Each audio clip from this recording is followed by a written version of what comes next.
आपल्यासोबत चेंबूर विधानसभेचे आमदार तुकाराम काते सर आहेत. सर, आज हिवाळी अधिवेशनाचा दुसरा दिवस आहे. एकूणच तुमचा अनुभव काय सांगाल? आज खरं आम्ही विधानसभेमध्ये आज दुसरा दिवस आहे. आणि माझ्या मतदारसंघातला प्रमुख जो मुद्दा होता तो SRAचा आम्ही मांडलेला आहे तिथे. आणि SRAचं एवढं घाणेरडं प्रकार तिथे चाललेला आहे की बिल्डर 25-25 वर्ष काम करत नाही, लोकांना सतवत आहेत. हे प्रश्न मांडलेत चेंबूरचे.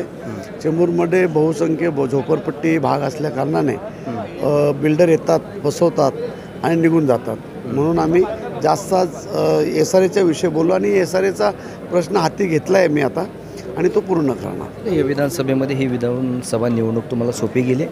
विधानसभा निवडणूक कधी सोपी जात नाही आहे. ती कशी माहिती आहे, लढाई तर असतेच ना, ते लढावंच लागतं ना. ते लढूनच होते. पण एकनाथ शिंदे साहेब पाठीमागे होते म्हणून काय मला काय वाटलं नाही, झालं व्यवस्थित. पूर्वी मुख्यमंत्री एकनाथ शिंदे होते.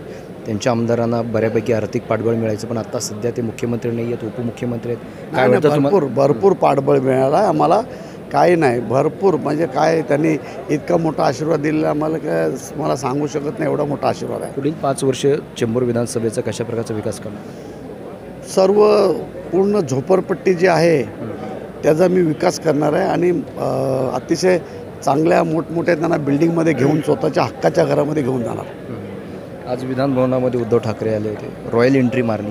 त्यांचं म्हणणं असं आहे की मुख्यमंत्रीपद हे फिरता चषक आहे. जसं मंत्र्यांना 2.5 वर्ष मंत्रिपद दिलं, तसं मुख्यमंत्रीपदी 2.5 वर्ष असं फिरतं चषक. साहेब काही बोलतात, काय बोलून काय फायदा नाही. त्यांचं काय खऱ्या कार्यकर्त्यांवरती लक्ष नाही.